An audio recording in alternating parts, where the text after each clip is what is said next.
Okay, let's start off with the prep work. So, got my jig here. Now I'm going to make two left and two right. And then I'm going to make two crossovers. And that will go with our yard plan over there to allow you to be able to switch cars. And we'll look at that again later so you remember. Part of the prep work is that I like to do, since I'm going to do four at a time, I'm going to cut all the rail first. So I've got them kind of stacked up into piles here. I know what they are. You need two rails here. These form the frog points.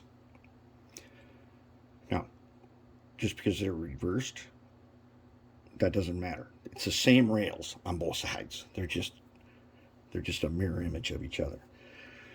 Then you've got these here, the point rails.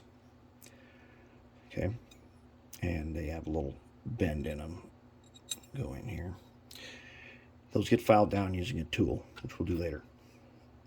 You've got the outside rails, the long parts. Whatever you're making, before you can begin to solder it, you have to clean the oxidation off of it. Now here is what we call a full fret of PC board ties that fit in these sections. I like to take a sanding sponge, and since you got to clean them, if you don't clean them, they're oxidized, they're harder to solder. And I can do the whole thing. I can do all of them. Just like that. There. All of them are now sanded on one side. Now later, when we're done making the four fast tracks one, we're going to bench lay some. For that, I'm going to use these long ties that I get from Oak Hill Model Railroad Supply. So I think that's right. It's Oak Hill is where I get them from. And same thing. You sand them.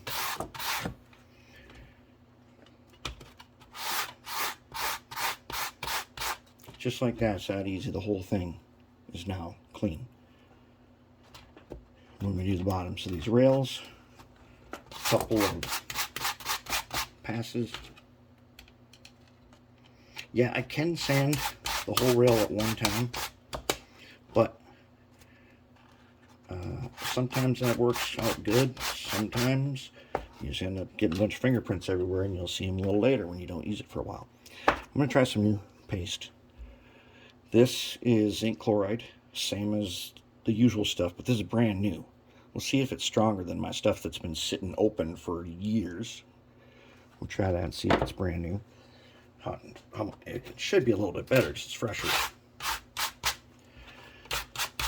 That's it for the prep work. Rails are ready. I can start forming them. And in the next part, I'm going to use a tool, and I'm going to build the points, and I'm going to build the frog and the points. I build those using a special tool and a file.